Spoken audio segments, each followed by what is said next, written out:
बीजक पाठफल रूप में इन 9 साखियों को किसने रचा है इसका पता नहीं। सद्गुरु कबीर के समय से अथवा उनके बाद से ये साखियां चली आई हैं। निश्चित है ये साखियां बड़ी महत्वपूर्ण हैं और पूरे बीजक के भाव को प्रदर्शित करती हैं। बीजक कहिए साख धन, धन का कहे संदेश। आत्म धन जय ठौर है, वचन कबीर उपदेश। साखीकार कहते हैं बीजक कहिए साख धन। बीजक का अर्थ होता है धन का साक्षी देने वाला, गवाही देने वाला। पुराकाल में ताम्रपत्र पर या कागज पर या किसी भी वस्तु पर कोडवर्ड के रूप में धन का संकेत लिख करके रखा जाता था, जिसको दूसरे लोग नहीं समझ सकते थे। लिखने वाला समझता था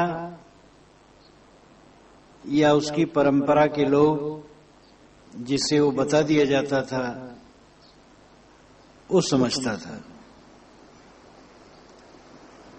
इसलिए बीजक का अर्थ ही होता है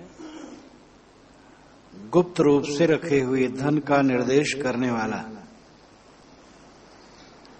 इसके विषय में सद्गुरु ने 37वीं रामायणी में स्वयं कहा है, बीजक बित बतावे जो बित गुप्ता होए, ऐसे शब्द बतावे जीव को बूझे बिरला कोय। बीजक बित बताता है, धन बताता है। कौन सा धन? जो बित गुप्ता हो,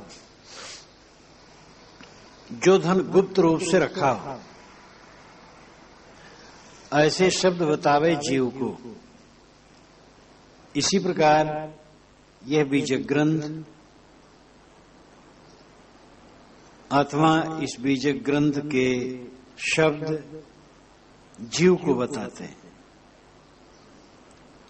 कोई विरला इसे समझता है। जैसे गड़ा हुआ धन बीजक बताता है, मनुष्य का अपना आपा मानो गड़ा हुआ, छिपा हुआ।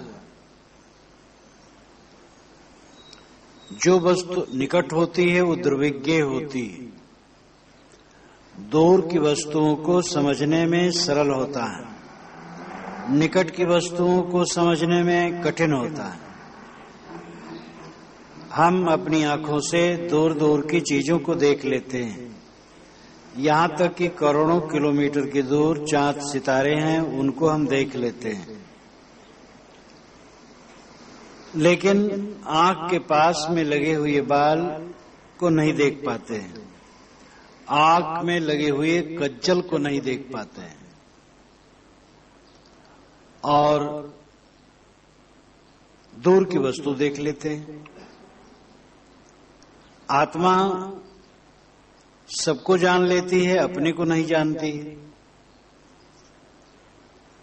ये कैसा गजब है। जिस्म और रूह की बात भी अजीब है। जिंदगी भर साथ रहे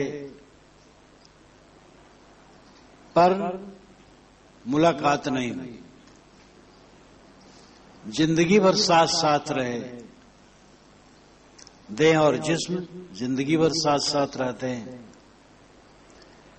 लेकिन उसका ज्ञान न हुआ, निस्वरूप का बोध न हुआ। हम सबको पढ़ना चाहते, अपने को नहीं पढ़ना चाहते। सबको जानने की चेष्टा करते हैं, अपने को जानने की चेष्टा नहीं करते हैं। एक कवि ने कहा है, गौहरे जुज खुद शिनासी नीस्त दर कहरे वजूद। इस संसार सागर में एक ही मोती है, खुद शिनासी, खुद को पहचान लेना।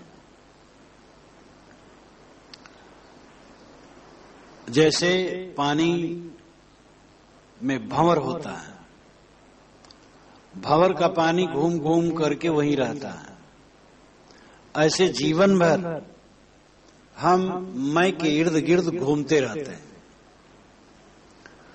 मैं हर समय इंसान मैं करता है। मैं खाता हूं, मैं आता हूं, मैं जाता हूं, मैं देखता हूं, मैं सुनता हूं, मैं तुम्हारी बातों को नहीं मानूंगा, मैंने तुम्हारी बातें मान ली, मैं किसी के बस नहीं हो सकता, मैं तुम्हारी शरण में हूं।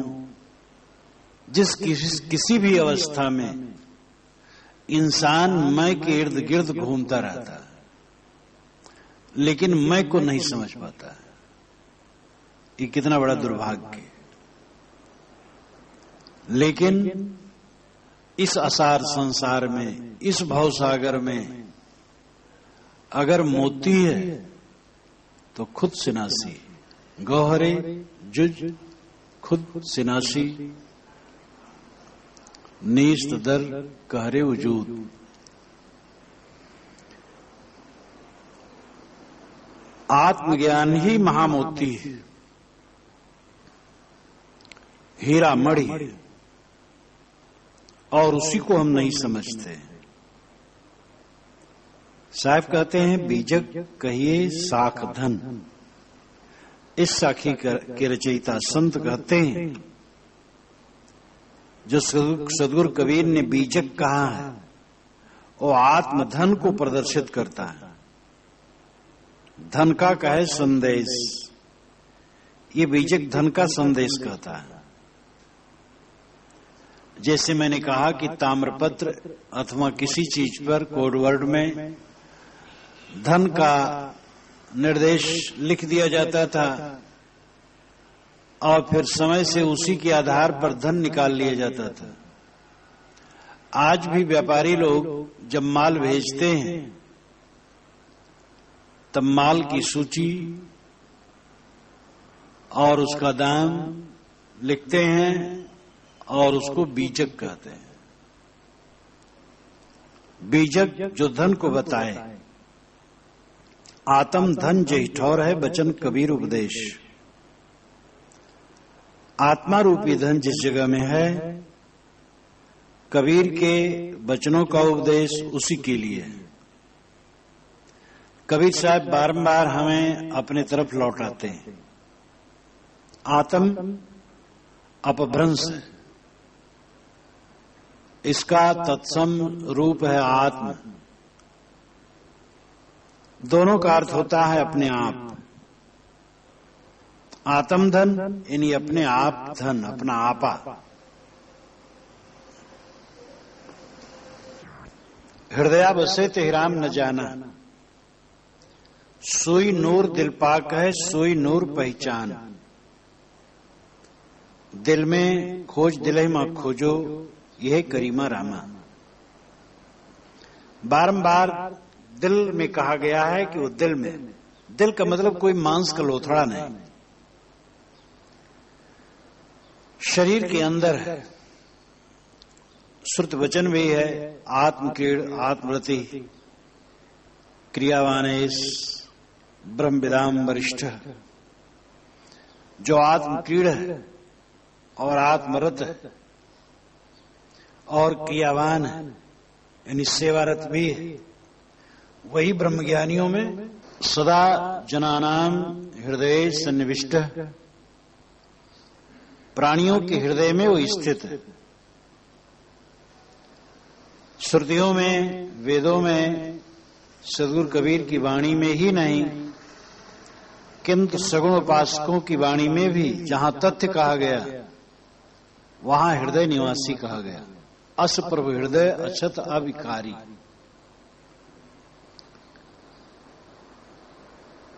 हृदय को छोड़ करके, शरीर के अंदर छोड़ करके बाहर परम तत्व की उपलब्धि असंभव है, क्योंकि साक्षी, मनता, दृष्टा, बोधा, ज्ञाता के रूप में जो चेतन निवास करता है वो शरीर में ही निवास करता है। आत्म धन जे ठौर है।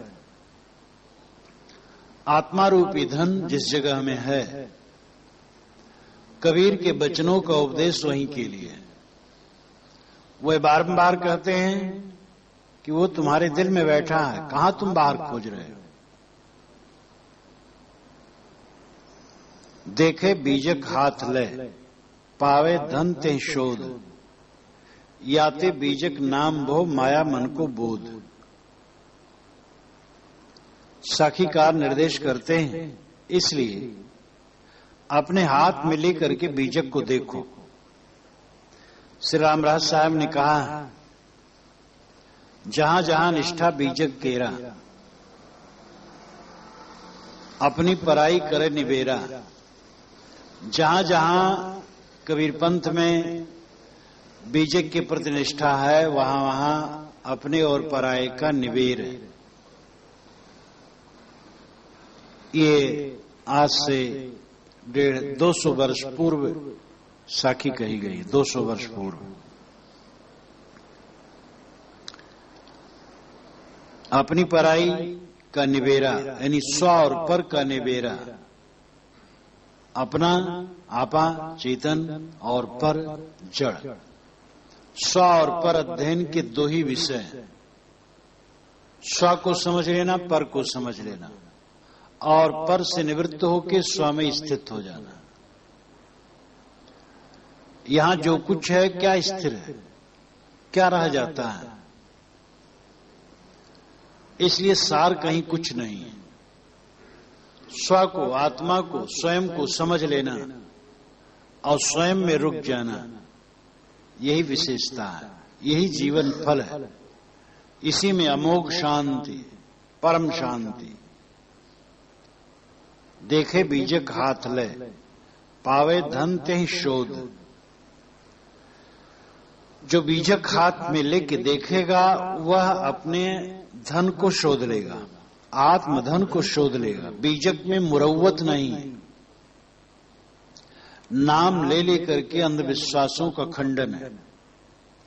जिसको अलौकिकता का जामा पहना करके रखा गया, नाम ले लेकर के कहा गया कि वे सब मर गए, नहीं रहे। जहां तक ये जीव भटक जाए, सबका साफ निर्णय है। विषय वासना का तीव्रता से निषेध तो है ही है, भ्रांतियों का भी तीव्रता से निषेध है, और मुलाहिजा और पक्षपात की कोई कहीं गुंजाइश नहीं।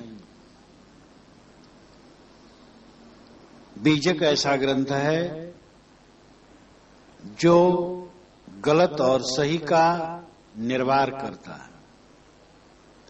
याते बीजक नाम भो, मन माया को बोध। इसलिए इसका नाम बीजक रखा गया कि ये धन का शोध करता है, धन बताता है,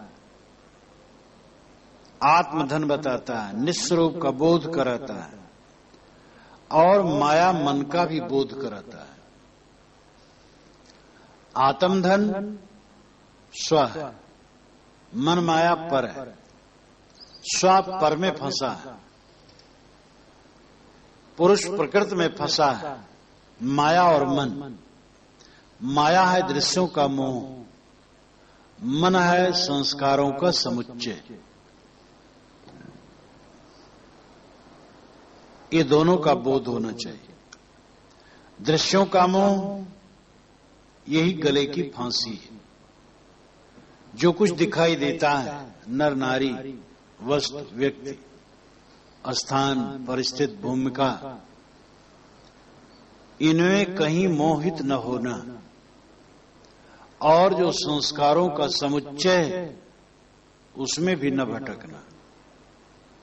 हमारे अंदर में, मन में संस्कारों का समुच्चय है। जब से हम सावधान हुए हैं बचपन में, तब से आज तक संस्कार जमा करते रहे और वह संस्कार याद होते हैं समय से। उनमें भी कहीं न फिसलना, बाह्य दृश्य में न फिसलना और अंतर मन में न फिसलना। ये मन माया का बोध। माया के विषय में जगत में बड़ी भ्रांति। ईश्वरवादी कहते हैं कि माया प्रभु की है, प्रभु की शक्ति है अथवा प्रभु की बनाई है। हम कौन होते हैं जो माया को जीत लें? प्रभु ने ही माया में डाल दिया है। एक फारसी के कवि ने कहा है, पद तो पूरा नहीं उठ रहा है यहां। तख्त बंदा कर दई बाद में गोई मुकुन होशियार बाद, ऐसे कुछ है। उसका अर्थ यह है कि ईश्वर ने हमें तख्ते में बांध करके समुद्र के निचले तह में डुबा दिया है और कह रहा है, देखना तेरे कपड़े भीग न जाए, सावधान। ये ईश्वर पर करारा व्यंग है। एक तरफ तो ईश्वर ने हमें ऐसी दुनिया में डाल दिया जहां चारों तरफ फंसने के साधन है। दूसरे तरफ कहता है तेरे को दाग न लगने पाए। अरे जब दाग नहीं लगाना था तो दुनिया ऐसी बनानी थी कि जिसमें फंसने का चांस न होता। एक तरफ तो तख्ते में बांध करके समुद्र में गिरा दिया, डाल दिया नीचे और तख्ते में बांध दिया जिससे ऊपरा न आवे। और फिर कहता है कि कपड़े भीगने न पाए। ये कैसे संभव है? ईश्वरवादी मानता है कि माया ईश्वर की शक्ति है, ईश्वर की बनाई हुई है। उस माया को जीतना असंभव है। वही चाहे तो मुक्त कर दे और कोई चांस नहीं है। प्रभु माया गरियसी, प्रभु की माया बड़ी बलवान है। दूसरे ब्रह्मवादी हैं। ब्रह्मवादी कहते हैं माया अनिर्वचनीय है, उसका निर्वचन होना असंभव है। निर्वचन यानी कथन। वो अघटित घटना पटीसी है, जो घटना न घटे वो घटा दे। दुर्तया तरना उसका असंभव है। अघटित घटना पटेसी, दुर्तया, अनिर्वचनीय। सन्नाप सन्नापुभयात्मकानो, भिन्नाप भिन्नापुभयात्मकानो, संगाप नंगापुभयात्मकानो, सांगाप नंगापुभयात्मकानो। महद्भुता निर्वचनीय रूप है। माया को सत कहें तो ब्रह्म और माया दो हो जाएंगे और द्वैत नहीं रह जाएगा। माया को असत कहें तो उसका कार्य जगत दिखाई देता है, असत कैसे कहें? अगर उभयात्मक कहें कि सत भी है और असत भी है तो एक घपलेबाजी की बात होगी। सन्नाप सन्नापुभयात्मकानो, भिन्नाप भिन्नापुभयात्मकानो। अगर उसको कहें कि ब्रह्म से भिन्न है माया तो द्वैत हो गया। अगर कहें अभिन्न है तो ब्रह्म ही में माया का दोष है, ये और खतरनाक है। अगर उभयात्मक कहें कि भिन्न भी है और अभिन्न भी है तब फिर घपलेबाजी की बात होगी। सांगाप नंगाप उभयात्मकानो। अगर कहें कि वंग सहित है तो भी गड़बड़, और अंग रहित है तो जगत कैसे बना? इसलिए महद्भुत अनिर्वचनीय रूप, महान अद्भुत है, अनिर्वचनीय रूप है, कह नहीं सकते वो कैसे। लेकिन ये कह दिए कि अघटित घटना पटेसी है, दुर्तया। इस प्रकार ईश्वरवादी ब्रह्मवादी दोनों ने माया को ऐसा बना दिया कि उससे तरना असंभव है। बीजक में बारंबार इसका निर्देश है कि माया न ईश्वर की बनाई है, न निर्वचनीय है, माया तुम्हारी बनाई। तुम तमाकू नहीं खाते थे, कुसंगत पड़ी तमाकू खाने लगे, अब तमाकू के बिना रह नहीं पाते हो। ये माया हो गई। माया माया सब कहे, माया लखे न कोय, जो मन से न उतरे माया कहिए सोए। मन में मोह चढ़ जाना माया है। अब तमाकू का मोह हो गया। तमाकू का मोह किस ईश्वर ब्रह्म ने बनाया तुम्हारे जीवन में? एक व्यक्ति है अविवाहित, स्वच्छंद है, कुछ दिन के बाद एक लड़की से संपर्क हुआ, विवाह हो गया। अब उसके सर दर्द होने से तुम्हारा पूरा शरीर दर्द करता है, तुम मोह में आबद्ध हो गए। किस ईश्वर ने ये मोह पैदा किया है? तुमने खुद पैदा किया। पैदा करने के सहायक दुनिया के मनुष्य होते हैं, लेकिन मूल तुम हो, तुम्हें समझना होगा। इसलिए माया जीव की बनाई है, और जीव समझ जाए तो माया को त्याग दे। दृश्यों का मोह माया है, और वो स्वयं देख सुन करके मोह पैदा करता अपने को न समझकर। इसलिए माया का त्याग बहुत सरल है। समझना चाहिए अपने आप को कि मैं असंग हूं, अकेला हूं, और चाहे जितना मिल जाए रहने वाला नहीं। बचपन से आज तक जो मिला क्या है, आज मिला वो कैसे रहेगा? विवेक जग जाए, माया दूर हो जाएगी। कबीर माया राम की चढ़ी राम पर कूद, हुकुम राम का मेट के भई राम ते खूद। साहब कहते हैं राम की माया राम पर कूद करके चढ़ बैठी, और राम का हुक्म मेट करके स्वयं खुद सर्वे सर्वा हो गई। यहां राम अर्थ जीव, जीव की बनाई माया जीव के ऊपर चढ़ बैठी। तुम ही तमाकू, पान, बीड़ी, सिगरेट, शराब, कबाब, काम, भोग, मैथुन या जो कुछ भी आदत बनाए तुम्ही ने बनाया, और तुम्हारे ऊपर वो चढ़ बैठी। अब कहते छूट नहीं रहा, व्यसन छूट नहीं रहा, आदत छूट नहीं रही। ये तुम्हारी कायरता है। तो माया मन का बोध, बीजक में माया और मन का बोध होता है। माया मन का मोह है, और मन संस्कारों का समुच्चय। दृश्य है, तुम दृष्टा हो, उससे अलग हो,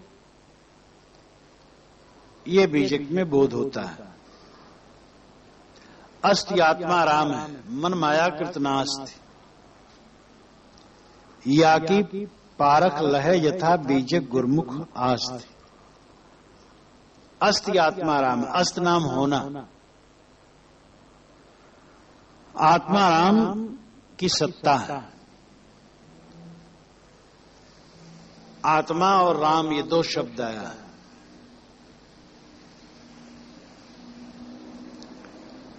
आत्मा शब्द निषेध नहीं है, राम शब्द निषेध नहीं। बीजक में 170 बार राम शब्द आया है। आत्मा भी यदा कदा है, पंचग्रंथि में भी आत्मा है। आत्म सत्य, सब जगत अनित्य।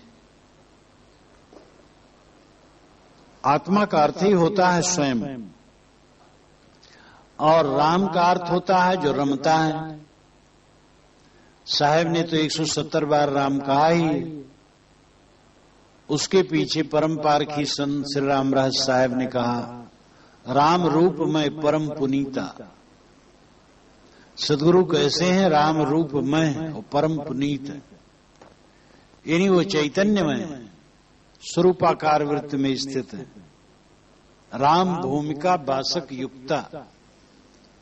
राम भूमिका में युक्ता पुरुष बसता है। युक्ता का मतलब है समाहित चित्त वाला, संयत। जो संयत है जिसने अपने मन वाणी कर्मों को संयत कर लिया है वह राम की भूमिका में बसता है। राम की भूमिका चैतन्य भूमिका, अपने चैतन्य स्वरूप में वही स्थित होता है जो समाहित चित्त का, एकाग्र चित्त का। अस्ति आत्मा राम है, आत्मा राम अस्ति यानी है, सत्ता। आत्मा राम का अर्थ एक ही, आत्मा राम, ये रमने वाला आत्मा, इसकी सत्ता नित्य है, अजर अमर है। और मन मायाकृत नास्ति, मन मायाकृत जो कुछ है वो नाशवान है। मन से माना हुआ जहां तक माया का पसारा है वो सब नाशवान है। वो आज है कल नहीं है, लेकिन मैं आज भी हूं कल भी हूं। मैं से मैं कभी छूटता नहीं, और जो कुछ मुझे मिलता है छूटता चला जाता है। बचपन से आज तक जितने प्राणी पदार्थ मिले वे छूट गए। उनमें से कितने तो विस्मृत के गर्त में सदा के लिए डूब गए, जोर दे करके भी हम उनकी याद नहीं कर सकते हैं। और याद भी हो जाए तो वो कहीं मिल नहीं सकते हैं। और जो आज प्रतीत हो रहा है, कुछ दिन में ये सब विस्मृत के गर्त में चले जाएंगे। शरीर छूटने पर सदा के लिए लुप्त हो जाएंगे। तो जो मन माया कृत है, मन से प्रतीतमान ये माया का पसारा, ये नास्ति नहीं है। आदावंते जन्नास्त वर्तमानी अब तथा गौड़पाद ने कहा है, जो आदि में न हो, अंत में न हो, वो वर्तमान में होते हुए भी मानो नहीं।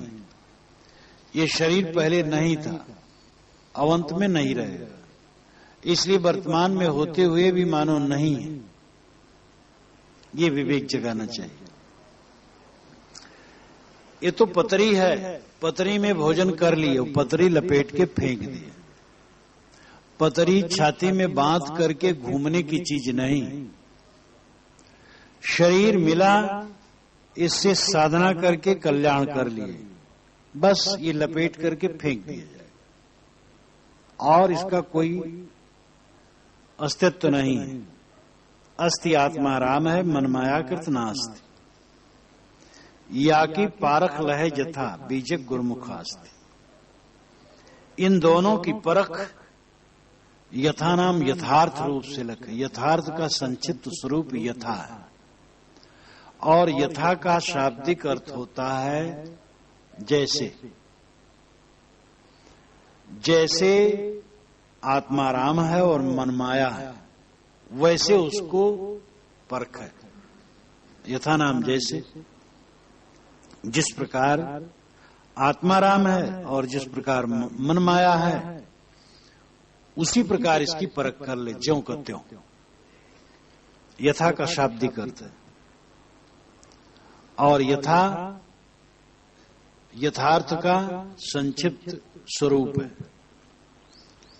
या की पारख लय यथा, आत्मा राम की और मन माया की यथार्थ परख करे, सही परख करे। बीजक गुरुमुखास्ति, बीजक गुरुमुख वचन है।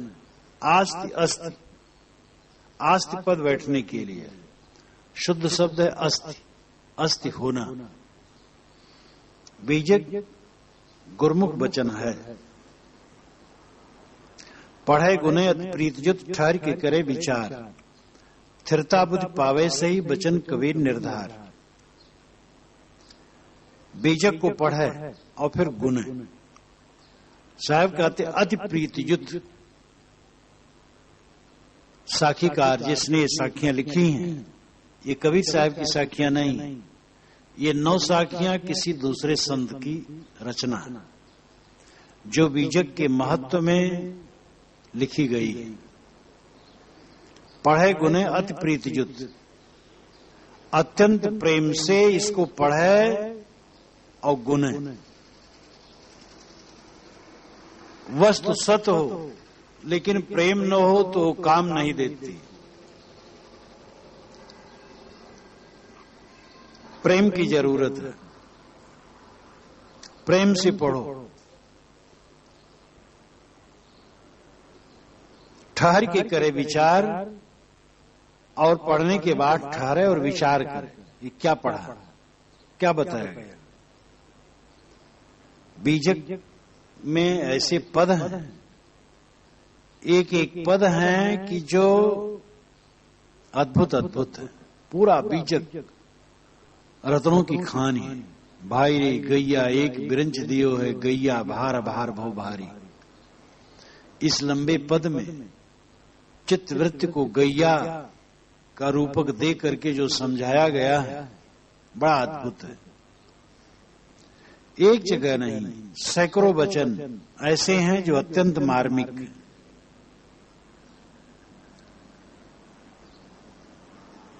अगर आदमी प्रेम पूर्वक पढ़े और मनन करे और ठहर करके विचार करे तो स्थिरता बुद्धि पावे, सही वचन कबीर निर्धार।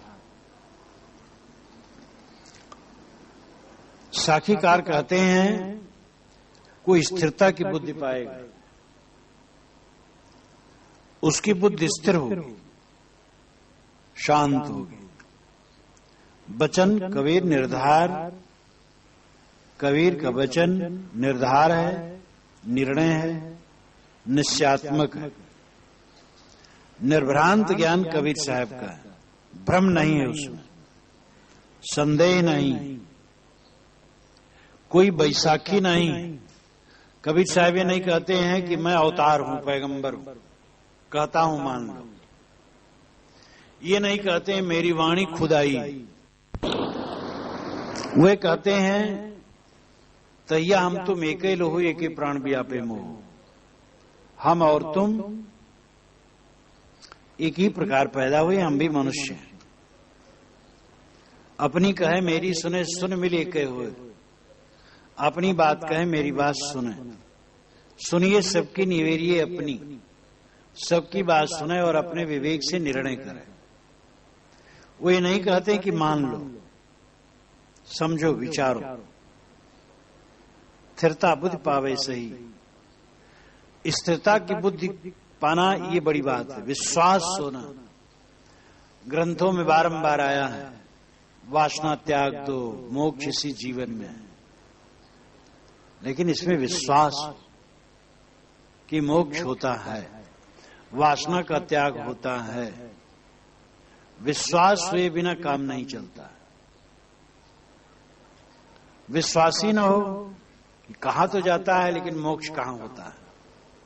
मन ठहरता ही नहीं, कैसे मोक्ष होगा। तुम्हारा नहीं ठहरता है तो तुम जानते हो किसी की नहीं ठहरता है। मुक्त आत्मा अनेक हो गए,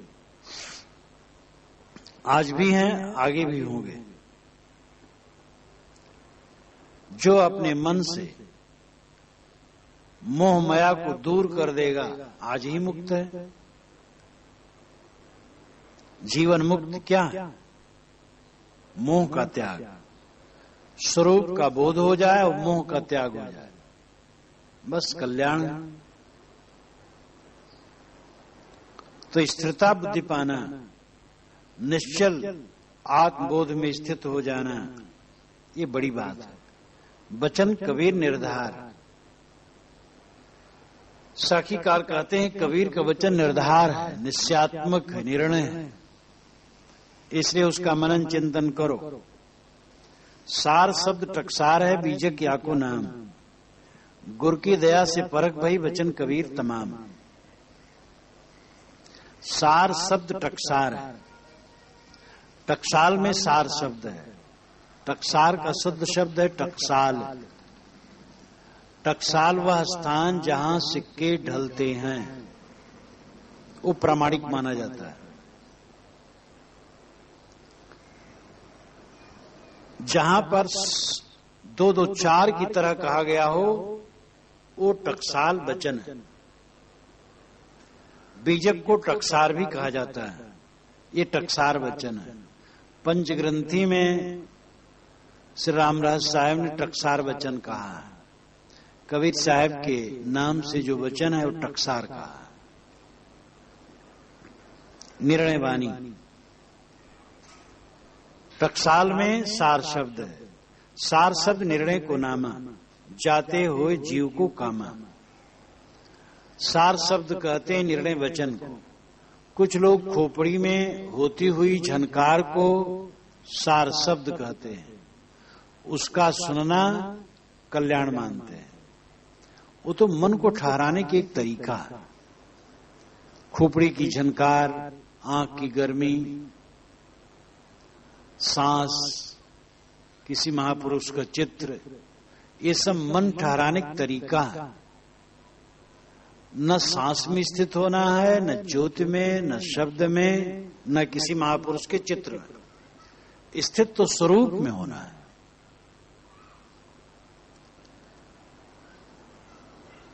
सार शब्द निर्णय वचन है और वो बीजक में भरा है। बीजक या को नाम साखीकार कहते हैं, इसका नाम बीजक है।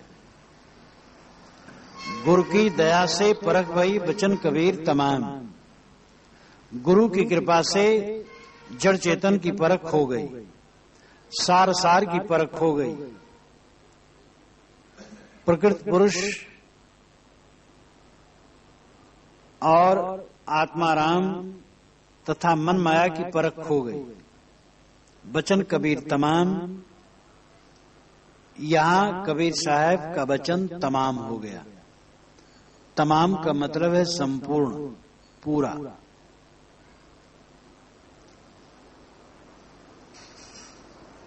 तमाम लोग आए हैं, बहुत लोग आए हैं। बहुत लोग में भी तमाम के लिए कहते हैं।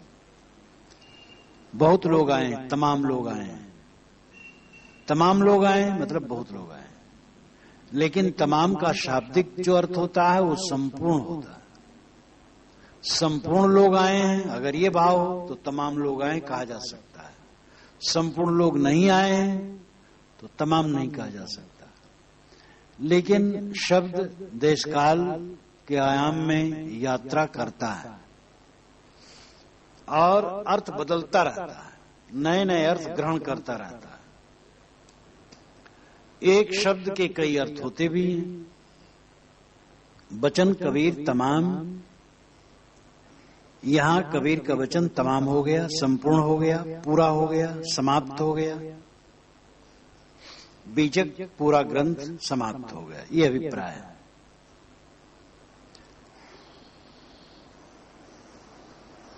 रमैनी शब्दी शाखी, बीजक में 3 प्रकरण। रमैनी शब्दी शाखी। अब शब्द में ज्ञान चौतीसा से लेकर हिडोला तक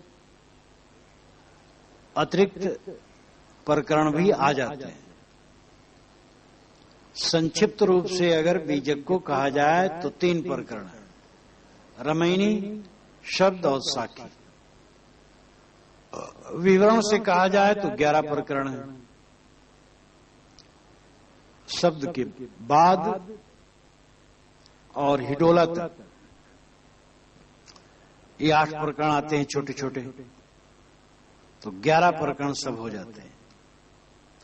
लेकिन जब संक्षिप्तीकरण किया जाता है तो 3, रमैनी, शब्दी, शाखी। नाभादास जी महाराज ने संक्षिप्त लिया क्योंकि उनको पद में कहना था। नाभादास जी महाराज वैष्णव संत थे, कबीर साहब के थोड़े दिन बाद हुए हैं। उन्होंने कहा, कबीर कान राखी नहीं वर्णाश्रम खड़ दर्शनी। भक्त विमुख जो धर्म ताहि अधर्म करि गायो। योग यज्ञ व्रत दान भजन बिन तुच्छ दिखायो। हिंदू तुरुक प्रमाण रमैनी शब्दी शाखी। पक्षपात नहीं बचन सबहि के हित की बाखी। आरूढ़ दशावे जगत पर मुख देखी नाहिन बनी। कबीर कान राखी नहीं वर्णाश्रम खड़ दर्शनी। कबीर ने वर्ण, आश्रम और खड़ दर्शनियों की कान नहीं रखी, मर्यादा नहीं रखी। साफ साफ कहा, कान कहते मर्यादा को। वर्ण ब्राह्मण क्षत्रिय वैश्य शूद्र, आश्रम ब्रह्मचर्य गृहस्थ वानप्रस्थ सन्यास, खड़दर्शनी योगी जंगम सेड़ा सन्यासी दरवेश और ब्राह्मण। तो इन सब की मर्यादा नहीं रखी, सबको कहा साफ साफ, मेड़ डांट तोड़ दिया और कहा मनुष्य मनुष्य है, ब्राह्मण कहलाने से कोई बड़ा नहीं होता है। ब्राह्मण नामधारियों में कितने घृणित होते हैं, शूद्र नामधारियों में कितने पवित्र होते हैं, और उनमें भी गलत होते हैं और उनमें भी सही होते हैं। कोई वर्ग वर्ण जात संप्रदाय देश काल बिल्कुल अच्छा है बिल्कुल बुरा है ऐसा कहने वाला ही पागल है। कबीर साहब की ये साखी अत्यंत महत्वपूर्ण है। नग पसाण जग सकल है, पारख बिरला को है। सारे संसार में नग पसाण दोनों, नग रत्न पसाण पत्थर, हर जगह रत्न भी है और पत्थर भी है। इसलिए भावुक बन करके कभी भी किसी जात की प्रशंसा और निंदा न करो, किसी वर्ण की, किसी संप्रदाय की, किसी जिला की, गांव की, देश की, प्रदेश की, क्षेत्र की न प्रशंसा करो न निंदा करो। सब जगह अच्छे हैं, सब जगह बुरे। न काहू को थापे हो, न काहू की निंदा करे, न काहू को थापे हो। ये कबीर साहब का भजन है। तो कबीर साहब ने किसी की कहानी नहीं रखी, मर्यादा नहीं रखी कहानी में। मतलब है यहां ये नहीं कि उन्होंने कोई गलत बात कह दी। नाभादास जी महाराज बहुत गदगद होके कहते हैं कि वर्ण आश्रम और खड़दर्शनियों की मर्यादा नहीं रखी कहने में। मतलब है कि उन्होंने घरौदे नहीं रखे। ब्राह्मण हो, क्षत्रिय हो, वैश्य हो, शूद्र हो, गृहस्थ हो, वानप्रस्थ हो, सन्यासी हो, ब्रह्मचारी हो, जोगी जंगम सेवड़ा सन्यासी दरवेश कोई हो, सब जगह अच्छे हैं, सब जगह बुरे हैं। अच्छा होना चाहिए, बुराई छोड़ना चाहिए। सत्य किसी की बपौती नहीं, यही उदार विचार है। भक्त विमुख जो धर्म ताहि अधर्म करी गायो। जो भक्ति से विमुख धर्म है उसको उन्होंने अधर्म कहा। योग यज्ञ व्रत दान भजन बिन तुच्छ दिखायो। योग करना, यज्ञ करना, व्रत करना, दान करना ठीक है, लेकिन अगर आदमी भजनानंदी है तो सब तुच्छ है। भजन का मतलब है निर्विकार होने का प्रयास करना, आत्मशुद्ध, आत्मशुद्ध के मार्ग में चलना, यह भजन है। हिंदू तुरुक प्रमाण रमैनी शब्दी साखी। हिंदू और तुरुक दोनों के लिए प्रमाण का, प्रमाण नाम सत्य। हिंदू और तुरुक दोनों सामने थे, दोनों के लिए साहब ने कहा। नाभादास जी महाराज भी कबीर साहब की भाषा में कहते हिंदू तुरुक प्रमाण। क्या प्रमाण? रमैनी शब्दी साखी। रमैनी में कहा, शब्दी में कहा, साखी में कहा। ये रमैनी शब्दी साखी क्रमशः बीजक है। पहले रमैनी है, तब शब्दी है, तब साखी है।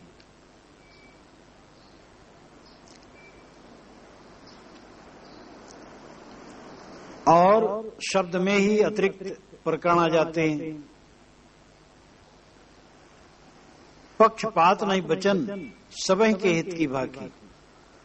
नाभादास जी महाराज कहते हैं कबीर की वाणी पक्षपातपूर्ण नहीं, पक्षपात नहीं वचन, सबहीं के हित की भाकी। सबके हित की बातों कहते हैं और निष्पक्ष कहते हैं। आरूढ़ दशा है जगत पर मुख देखी नाइन बनी। जगत पर वह आरूढ़ दशा रहे। आरूढ़ नाम तटस्थ, उदासीन, न ममता न बैर। मुख देखी नाहीन बनी, मुख देखी बात उन्होंने नहीं कही, किसी को खुश करने की चेष्टा नहीं की। सत्य कहा, सत्य कहो खुश हो चाहे रूठे। कबीर कान राखी नहीं वर्णाश्रम खड़दर्शनी। कबीर ने वर्णाश्रम खड़दर्शनियों को सत्य बताने में कोई मर्यादा नहीं रखी, कोई मुख देखी नहीं की, कोई पक्षपात नहीं किया, सीधा सीधा साफ साफ कहा। ये एक परम वैष्णव संत नाभादास जी महाराज की वाणी है, जो कबीर साहब के लिए समर्पित है। केवल 6 पंक्तियां हैं।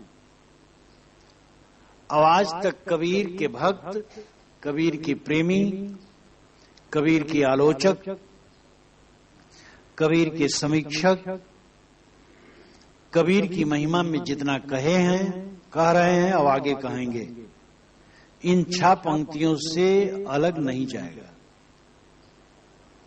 ये 6 पंक्तियां इतनी महत्वपूर्ण हैं कि इससे अधिक कबीर की प्रशंसा कोई क्या करेगा।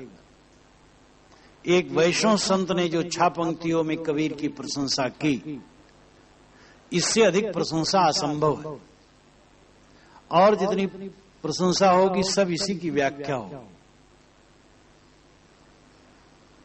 गोस्वामी तुलसीदास जी वैष्णव थे, नाभादास जी महाराज ने उनके लिए भी एक छंद बनाया है, लेकिन ये नहीं कह पाए हैं कि वह निष्पक्ष रहे, आरूढ़ दशा रहे, मुख देखी नहीं कही, ये नहीं कह पाए। उसमें ये कहे हैं कि तुलसीदास जी ने राम भक्ति का गायन खूब किया। राम भक्ति कहने में उन्होंने कोई कोर कसर नहीं रखा, बस यही कहा, इसी पर जोर दिया कि तुलसीदास जी ने राम भक्ति खूब कही। ये नहीं कहा निष्पक्ष कहा, सबके लिए कहा, हिंदू तुरुक के लिए कहा, तटस्थ होके कहा, मुख देखी नहीं कहा, ये नहीं कह सकते। एक कबीर के लिए उन्होंने कहा। सार शब्द टकसार है, बीजक या को नाम, गुरु की दया से परख भई बचन कबीर तमाम। पारख बिन परिचय नहीं, बिन सत्संग न जान, दुविधा तज निर्भय रहे सोई संत सुजान। पारक के बिना परिचय नहीं होता।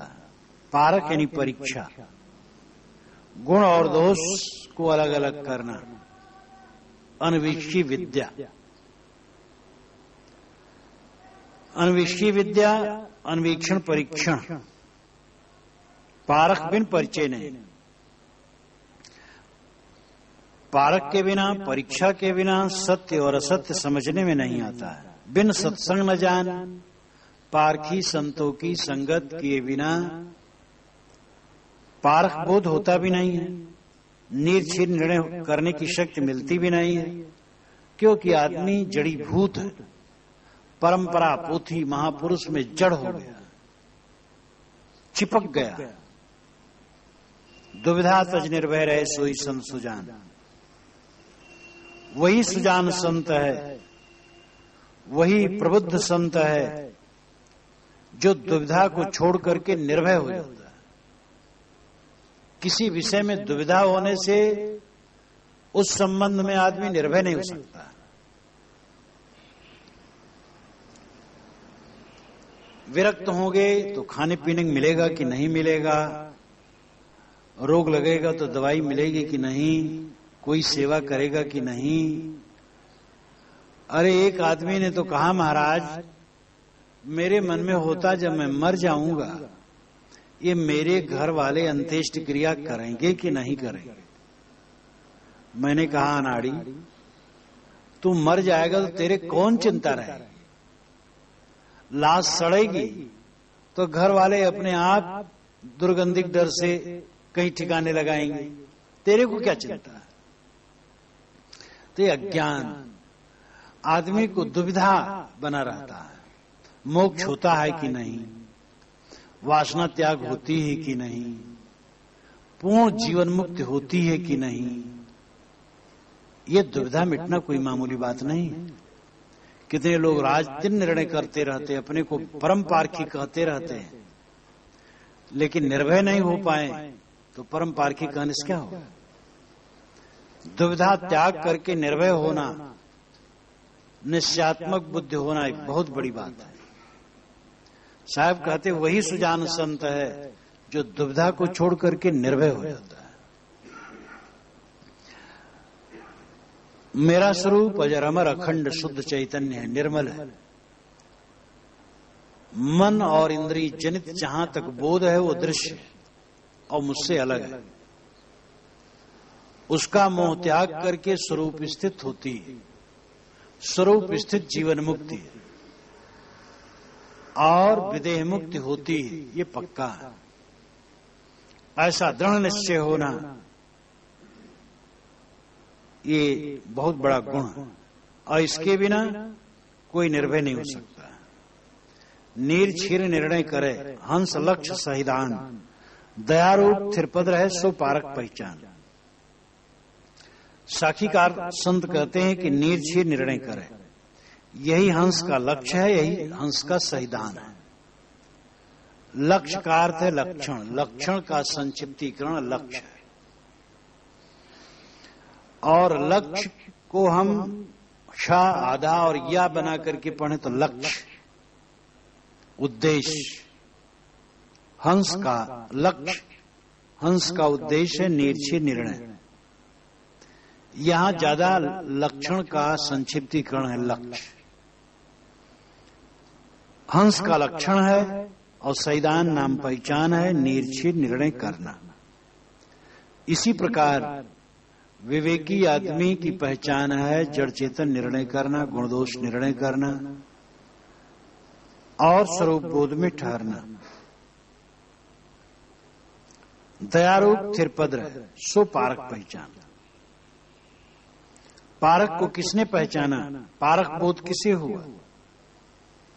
निर्छेद जो निर्णय किया और दयारूप हुआ और थिरपद हुआ, ये तीन चीजें। बौद्ध परंपरा में कहते हैं प्रज्ञा शील समाधि। जितना उनका साधना का पक्ष है लंबा चौड़ा है, लेकिन जब उसका समवेत स्वरूप संक्षिप्तीकरण करके लेते हैं तो प्रज्ञा शील समाधि लेते हैं। प्रज्ञा सत्यासत्य विवेकिनी बुद्धि, शील समस्त सगुण सदाचार, समाधि समाधि ध्यान, ध्यान से भी समाधि गंभीर शब्द है। यहां निर्छिर निर्णय प्रज्ञा, दयारूप रहना शील है, थिरपद रहना समाधि। अपनी भाषा में वहां कहा गया, अपनी भाषा में यहां कहा गया। कहने वाले संत हो सकता है बौद्ध मत को जानते भी न हो। प्रज्ञा शील समाधि का वो क्रम भी न सुने हो। सत्य का उद्घाटन हर जगह होता है। ज्ञान वैराग भक्ति, ये त्रिपुटी वेदांत मार्ग में चलती है। ज्ञान प्रज्ञा, भक्ति शील है और वैराग्य समाधि। जहां पर वैराग्य होता वहीं समाधि होती, वही सोई अखंड समाधि जहां अखंड वैराग्य। तो निर्छीर निर्णय करे, रति रति निर्वार, संदेह न रखे और दया रूप रहे, कोमल रहे, व्यवहार में सदैव कोमल रहे और थिरपद रहे, अपने आप में स्थिर है, शांत रहे।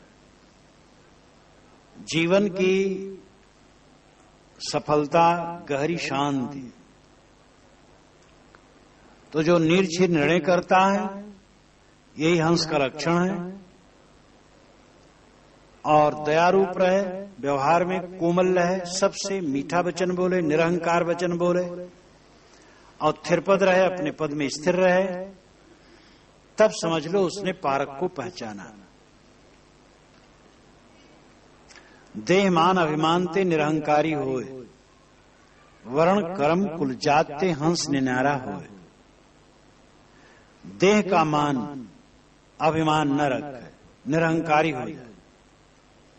देह को लेकर के नाम रूप की कल्पना, वर्ण जाति संप्रदाय और सब अहंकार होता है। इस पद में मैं हूं, मैं साधु हूं, महंत हूं, बड़ा हूं, प्रवक्ता हूं, ज्ञानी हूं, अमुक जात का हूं, अमुक वर्ण का हूं। देह के बाद ही सारा अहंकार आता है। देह के नाम रूप, उनके गुण कर्म स्वभाव पद जो कुछ भी हो, सबके मान अभिमान से अलग हो जाए, निरहंकारी हो, सारे अहंकार का त्याग कर दे। वर्ण कर्म कुल जात से हंस निनारा होए। वर्ण और कर्म और कुल और जात से भी हंस अलग हो जाए। हंस विवेकी। साधक को चाहिए कि ये समझे कि मैं देह नहीं हूं, मैं किसी वर्ण का नहीं हूं, मेरे में कर्म नहीं है, कुल नहीं है, जाति नहीं, मैं तो शुद्ध चैतन्य हूं। अंतिम बेलायाम तत्रेम प्रतिपद्येत अच्युतमस अच्युतमस प्राण संस्तमस। घोरांगिरस ने श्री कृष्ण शिष्य को छांदोग्य उपनिषद में जीवन यज्ञ का उपदेश किया और उपदेश के अंत में ये बताया, अंतिम बेलायाम तत्त्रयम् प्रतिपद्येत अथवा अंत वेलायाम तत्त्रयम् प्रतिपद्येत। अंत वेला के लिए मैं तुम्हें उपदेश करता हूं कृष्ण, तुम 3 बातों का प्रतिपादन करना, सोचना, मनन करना, उसमें अभ्यस्त होना। अच्युतम अस, मैं अविनाशी हूं, अक्षय हूं। अच्युतम अस, न पतित होने वाला एक रस हूं। प्राण संस्तम अस, प्राण से भी अत्यंत सूक्ष्म हूं। यहां देह भाव का बिल्कुल त्याग है। जब विवेकवान देह का अभिमान, वर्ण कर्म कुल जात का अभिमान छोड़ देता है, तब ये सबसे न्यारा होकर के अपने आप रह जाता है। सांख्य दर्शन भी यही कहता है, नास्मि नामे नाम, मैं करता नहीं, मेरा भोक्तृत्व नहीं, मेरे कर्म नहीं। जग विलास है देह को साधो करो विचार, सेवा साधन मन कर्म ते यथा भक्ति उर्धार। साखीकार कहते हैं साधो विचार करो, देह का भोग जग विलास है। खाना पीना और मिलना जुलना, व्यवहार बर्ताव, जो कुछ हो रहा है जग विलास है। इसलिए देह के भोग में आसक्त न होना। इंद्रियों के भोगों को तो त्याग कर दिया, ममता, मैथुन, नशा, नाच, रंग। लेकिन जो देह का भोग है, खाना पीना है, कपड़ा लत्ता पहनना, रुपया पैसा लेना देना, काम धाम करना कराना, मान सम्मान मिलता है, ये सब जग विलास समझना, आत्मविलास न समझना। तटस्थ रहना, इसमें भी उदासीन रहना और देह का निर्वाह अनासक्ति पूर्वक करना। सेवा साधन मन कर्म ते यथा भक्ति उर्धार। मन कर्म वाणी से, वाणी यहां अध्याहार करना चाहिए, इन्हीं ले लेना चाहिए। पद बैठने के लिए मन कर्म कहा गया, वाणी नहीं कहा गया। अर्थ है मन वाणी कर्म से सेवा साधन करो, दूसरे की सेवा करो और अपनी स्वरूप स्थिति के लिए साधना करो। और यथा भक्ति उद्धार, यथार्थ भक्ति हृदय में धारण करो। अंतिम शब्द भक्ति कहते हैं। जीवन भर भक्ति की जरूरत है। कहीं तुम्हें ज्ञान वैराग तुम्हारा बढ़ जाए तो घमंड न करना, गिर जाओ। पूरी जीवन मुक्ति स्थिति में पहुंच जाओ और अगर भूल करने लगे तो फिर गिर जाओ। जीवन मुक्त स्थित हो गई तो कोई ऐसी पत्थर की लकीर नहीं खिंच गई कि अब वहां से खाना पीना देखना सुनना नहीं। देखना सुनना खाना पीना मनुष्यों का व्यवहार बर्ताव अभी आएगा सामने, और वहां भूल की गुंजाइश रहेगी। इसलिए है प्रारब्ध कुसंग जगताते नेम बनाए, सत्संगति आधार दे साधन में ठहराए। सदग्रंथन को देख के शोधो मन निश्याम, आप में सजग होए बसो सुता निज धाम। भक्ति का आधार न छोड़ना, दूसरे की सेवा करना और अपने कल्याण के लिए साधना करना, और ये सब की स्थिरता के लिए भक्ति भावना श्रद्धा बनी रहे, तभी तुम्हारा कल्याण है।